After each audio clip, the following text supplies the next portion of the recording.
असं म्हटलं जातं की पुस्तकं आणि माणसं लगेच कळत नाहीत, त्यांना वाचावं लागतं.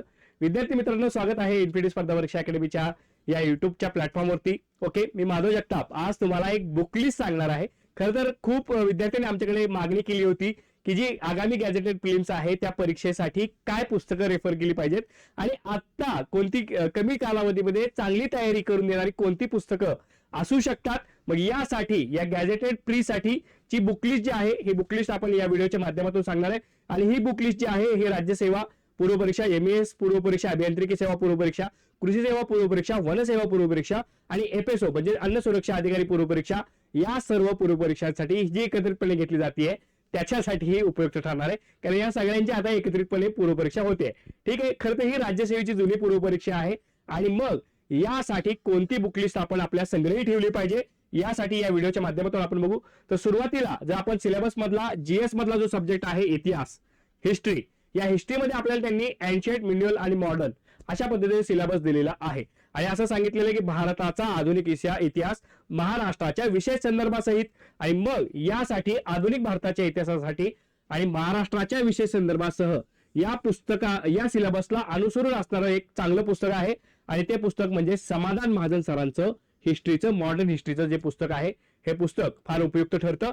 तर जर तुम्ही गॅझेटेड प्रिलिमची तयारी करत असाल तर तुमच्यासाठी हिस्ट्रीसाठी हे पुस्तक जे आहे मी रिकमेंड करत आहे. ठीक आहे. आणि त्यानंतर जे काही प्राचीन आदी मध्ययुगीन इतिहास आहे, खरं तर यावरती प्रश्न मोजकेच पडतात. मग काही लोक बराच वेळ यामध्ये घालवतात, परंतु माझं म्हणणं आहे की तुम्ही केवळ ही 2 पुस्तकं प्रिपेअर करा आणि ती सुद्धा स्टेट बोर्डाची आहेत. इतिहास व नागरिकशास्त्र म्हणून एक इयत्ता 6वीचं पुस्तक आहे.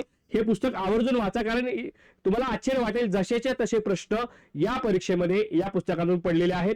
11वी इतिहासचं जे नवीन आलेलं पुस्तक आहे आणि जुनं सुद्धा जे 11वी इतिहासाचं पुस्तक आहे ते सुद्धा तुम्ही आवर्जून बघायचंय.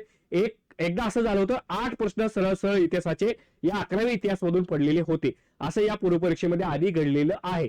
तर तुमच्यासाठी हे जे पुस्तक आहे 11वी इतिहासचं हे फार महत्वाचं आहे. आणि मग इतिहासासाठी एवढं जरी केलं तरी पुरेसं ठरवू शकतं. ठीक आहे. आता पुढे आपण जाऊ राज्यशास्त्र, पॉलिटी. ठीक आहे, सगळ्यांच्या आवडीचा विषय आणि हमखास मार्क देऊन जाणारा विषय आहे. ठीक आहे, पॉलिटी. मग पॉलिटीसाठी एकच नाव मार्केटमध्ये आहे आणि ते म्हणजे M लक्ष्मीकांत यांचं हे जे पॉलिटीचं पुस्तक आहे हे पुस्तक आपल्याला मराठी, इंग्रजी या दोन्ही माध्यमातून अवेलेबल आहे. आणि ही जी काही स्टेट बोर्डाची पुस्तकं आहेत, लक्षात ठेवा आता बरेचसे इंग्लिश मिडियमचे सुद्धा विद्यार्थी असतात, तर तुमच्या सर्वांसाठी एक गोष्ट मी आवर्जून सांगतो की बालभारतीच्या वेबसाईट वरती जावा. बालभारतीच्या वेबसाईट वरती ही पुस्तकांची PDF मोफत फ्री मध्ये अवेलेबल आहे. आणि दोन्ही म्हणजे मराठी आणि इंग्लिश या दोन्ही मीडियम मधून ही PDF आपल्याला मिळते, तेही मोफत. ठीक आहे, हे महत्वाचं आहे दोन्ही मीडियमच्या विद्यार्थ्यांसाठी. ठीक आहे. आता पॉलिटीसाठी, इंडियन पॉलिटीसाठी आपल्याला M लक्ष्मीकांत हे पुस्तक जे आहे हे महत्वाचं ठरतं राज्य व्यवस्थेसाठी. आणि आवर्जून वाचा, याच्या बाहेर प्रश्न शक्यतो पॉलिटीचे जात नाहीत. जर चालू घडामोडीच्या अनुषंगाने प्रश्न पडले तरच कुठेतरी याच्या बाहेर जाण्याची शक्यता असते. अपडेटेड कॉपी घ्या आणि त्या माध्यमातून चांगली तयारी करा. आणि सगळ्यात महत्वाचं आहे की झालेले PYQ तुम्ही अभ्यासणं, प्रत्येक विषयाचे, फक्त पॉलिटीचेच नाही तर प्रत्येक विषयाचे PYQ तुम्ही अभ्यासणं गरजेचं आहे. ठीक आहे. त्यानंतर पुढचा विषय आहे भूगोल आणि पर्यावरण. ओके, हमखास मार्क देऊन जाणारा अतिशय सोपा विषय. ठीक आहे. मग यासाठी सौदी सरांचं जे पुस्तक आहे, प्राध्यापक AB सौदी, ओके, खरं तर त्यांचं देहवसन झालं, त्यांना एक भावपूर्ण श्रद्धांजली आपण देऊ. आणि हे पुस्तक भूगोल आणि पर्यावरणाचं सौदी सरांचं पुस्तक जे आहे हे आपल्याला प्रिलिमसाठी फार महत्वाचं ठरतं. यासोबत भूगोलाचा अभ्यास हा नकाशांशिवाय अपूर्ण आहे. तर असे नकाशे किंवा ॲटलास आपल्याला मार्केटमध्ये अवेलेबल आहेत. ऑक्सफर्डचा आहे, नवनीतचा आहे. ओके, हे नकाशे आवर्जून वाचा. भारताचा भूगोल आणि त्याला संदर्भ महाराष्ट्राचा विशेष, अशा प्रकारे हा सिलेबस आपल्याला या पुस्तकातून नक्की कव्हर होईल. तर हे पुस्तक तुम्ही या पूर्व परीक्षेसाठी मी रेकमेंड करतोय. आणि त्यासोबत तुमच्याकडे ॲटलास सुद्धा असणं गरजेचं आहे. आणि परत एकदा PYQ सुद्धा करायचे आहेत.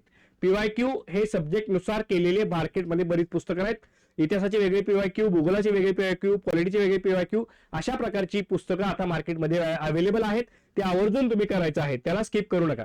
त्यानंतर इकॉनॉमिक्स, खरं तर डायनामिक विषय आहे, अनालिटिकल विषय आहे, बऱ्याच विद्यार्थ्यांना विनाकारण अवघड वाटणारा विषय, परंतु बघितलं तर कन्सेप्च्युअल जर क्लॅरिटी याच्यामध्ये आली तर यासारखा सोपा विषय कोणता नाही असं मी ठामपणे सांगू शकतो. तर यासाठी मी रेकमेंड करत आहे जे आपले देसले सर आहेत, किरण देसले सरांचं दीपस्तंभ प्रकाशनाचं हे इकॉनॉमिक्सचं पुस्तक, याची 11वी आवृत्ती, आणि आता जर लेटेस्ट आवृत्ती आली या व्हिडिओच्या नंतर तर तुम्ही लेटेस्ट आवृत्ती घ्या. त्यासोबत त्यांचं एक डेव्हलपमेंटचं किंवा विकासाशी संबंधित असणारं भाग 2 येतं. त्यामध्ये खास करून ज्या योजना असतात, ज्या आकडेवारी अर्थशास्त्रातली असते, ती आकडेवारी या दुसऱ्या भागामध्ये त्यांनी दिलेली असते. तर हे पुस्तक तुम्ही देसलेंचं दीपस्तंभचं आवर्जून घ्यायचं आहे. ठीक आहे. इकॉनॉमिक्स साठी हे इतकं पुरेसं ठरणार नाही, तर तुम्ही त्यासोबत चालू घडामोडीचा सुद्धा टच इकॉनॉमिक्स साठी दिला पाहिजे. आणि यातून तुम्ही कन्सेप्च्युअल क्लॅरिटी, हे खूप चांगल्या पद्धतीने 4 कलर फॉर्मॅटमध्ये हे पुस्तक आहे. समजताना वाचताना सोपं वाटतं आणि आवर्जून बघा हे पुस्तक एकदा. ठीक आहे. ओके. त्यानंतर विज्ञान, सायन्स, खरं तर याचं महत्व आता वाढत चाललंय, कारण सायन्सच्या प्रश्नांची डिफिकल्टी लेवल ही गॅझेटेड प्रिलिम्स मध्ये, राज्यसेवेच्या पूर्व परीक्षेमध्ये ही आता काठिण्य पातळी वाढवत चाललेली आहेत आणि चॅलेंजिंग ठरत चाललेलं आहे. जे इतर शाखातले विद्यार्थी आहेत त्यांच्यासाठी इथं मार्क घेणं. तर यासाठी परत एकदा जे आपले कोर आहेत, स्टेट बोर्डची पुस्तकं, विज्ञान तंत्रज्ञान, विज्ञान आणि तंत्रज्ञानची आपली साधारणतः 9वी 10वी ची भाग 2 भाग 1 ही जी पुस्तकं आहेत, यामध्ये फिजिक्स, केमिस्ट्री, बायोलॉजी, ओके, भौतिकशास्त्र, रसायनशास्त्र, जीवशास्त्र यावरतीच यांचा भर आहे. आणि खरं तर ही पुस्तकं फार महत्वाची ठरतात. याच्या बाहेरचे प्रश्न ते शक्यतो एमपीएससी तरी विचारत नाही. याला जो आता काही जण एनसीआरटीची देत आहेत. ज्योग्राफीमध्ये सुद्धा तुम्ही जर एनसीआरटी त्या सौदी सरांच्या पुस्तकाला जोडून स्टेट बोर्डाच्या पुस्तकांसोबत स्टेट बोर्डाची पुस्तकं ज्योग्राफीमध्ये सुद्धा करायची आणि 11वी 12वीचं पुस्तक तिथं करा. आणि तिथे एनसीआरटी सुद्धा काही आता फायद्याचे ठरतायत, कारण एनसीआरटी मधून सुद्धा ज्योग्राफीमध्ये आणि सायन्समध्ये प्रश्न जे आहेत हे एनसीआरटी वरती आधारित विचारले गेलेले आहेत. तर इथं ही गोष्ट मला तुम्हाला निदर्शनास आणायची आहे. तर थोडासा एनसीआरटीचा टच हा विज्ञान प्लस भूगोल या 2 सब्जेक्टसाठी तुम्ही द्यायचा आहे. ओके. तर या NCERTचा टच तुम्ही दिला तर एक एक्स्ट्रा एज तुमच्या अभ्यासाला येईल आणि तुमचा मार्क जो आहे, जो कदाचित जाऊ शकतो, तो जाणार नाही. ओके. हे गोष्ट मला समजली असेल.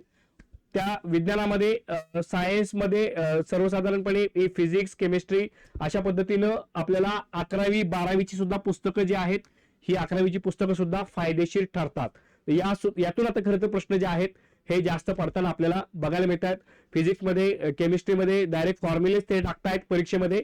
आणि जर पीवायक्यू जर तुम्ही बघितले सायन्सचे, तर तुम्हाला मागच्या 2 वर्षामध्ये हा बदललेला ट्रेंड तुमच्या लक्षामध्ये येईल आणि पूर्व परीक्षेमध्ये पास होण्यासाठी आपल्याला यांचा रेफरन्स म्हणून फायदा होणार आहे. ठीक आहे. ही सगळी फिजिक्स, केमिस्ट्री, बायोलॉजीची पुस्तकं, स्टेट बोर्डाची पुस्तकं, त्याला जोड आपल्याला एनसीआरटीची आपण दिली तर आपल्याला नक्की याचा फायदा होईल. चालू घडामोडी हा विषय खरं तर रोज करण्यासारखा आहे आणि यासाठी लोकसत्ता सारखं वर्तमानपत्र वाचण्याची सवय लावून घ्या. त्यातली जी आठवड्याला पुरवणी पब्लिश होते, लोकरंग आणि चतुरंग, त्यातून तुम्हाला काय होईल, डायरेक्ट प्रश्नांची उत्तरं नाही मिळणार, परंतु एक तुमच्यामध्ये मॅच्युरिटी डेव्हलप होईल, एक अंडरस्टँडिंग लेवल डेव्हलप होईल. त्याचा फायदा तुम्हाला सीसॅटचे उतारे सोडवताना सुद्धा होईल. लक्षात ठेवा. लोकसत्ता डेली वाचण्यामध्ये ठेवा. आणि त्यासोबत मी रेकमेंड करणार आहे चालू घडामोडीसाठी परीक्षेच्या साधारणतः त्या 1 महिन्यामध्ये प्रत्येक पब्लिकेशनचे एअरबुक पब्लिश होत असतात आणि त्यातले त्यात सिम्प्लिफाईडचं जे एअरबुक आहे, हे सिम्प्लिफाईडचं एअरबुक जरा ऑथेंटिक वाटतं आणि परीक्षेला टू द पॉइंट असणारं वाटतं. त्यामुळे ह्याचं रेकमेंडेशन मी करेल. त्यावेळेस आपण सुद्धा त्या माहिती देऊ. त्यासोबत आपल्या चॅनलवरती आपण चालू घडामोडींचा महासंग्राम हा सागर करे सरांचा घेतोय आणि याचा खूप जास्त फायदा चालू घडामोडीसाठी होतोय. तर हा महासंग्राम सुद्धा प्रत्येकाने करत राहायचंय. हा डेली चालणारा सेशन आहे. सारखे व्हिडिओ आपण महासंग्रामचे टाकतोय, तर तुम्ही सातत्याने ते महासंग्रामच्या टच मध्ये राहायचं आहे. ठीक आहे. आता या गॅझेटेड पूर्व परीक्षेसाठी इन्फिनिटी अकॅडमीच्या माध्यमातून आपण एक संकल्प बॅच सुरू केलेली आहे. बॅच ऑनलाईन प्लस ऑफलाईन पद्धतीने अवेलेबल आहे आणि या बॅच मध्ये महाराष्ट्रातील one of the best faculties तुम्हाला अवेलेबल झालेले आहेत. माफक फीज मध्ये याचे ऍडमिशन सुरू आहेत. 20 तारखेपासून 20 नोव्हेंबर पासून बॅच सुरू होते. सकाळी 8 ते 12 ही बॅचची वेळ आहे आणि यासाठी ऍडमिशन सुरू आहेत. 92 26 01 81 81 85 30 12 1002 96 99 97 96 99 89 70 70 या नंबरवरती संपर्क करा. इन्फिनिटी अकॅडमी, मानकरवाडा, पत्रा मारुती चौक, नारायणपेठ, पुणे येथे प्रत्यक्ष येऊन तुम्ही भेटू शकता. या पुस्तकांव्यतिरिक्त तुम्हाला आणखीन काय मदत हवी असेल तर ती नक्की मी देईल. चांगला अभ्यास करा. I will study and I will win. Thank you.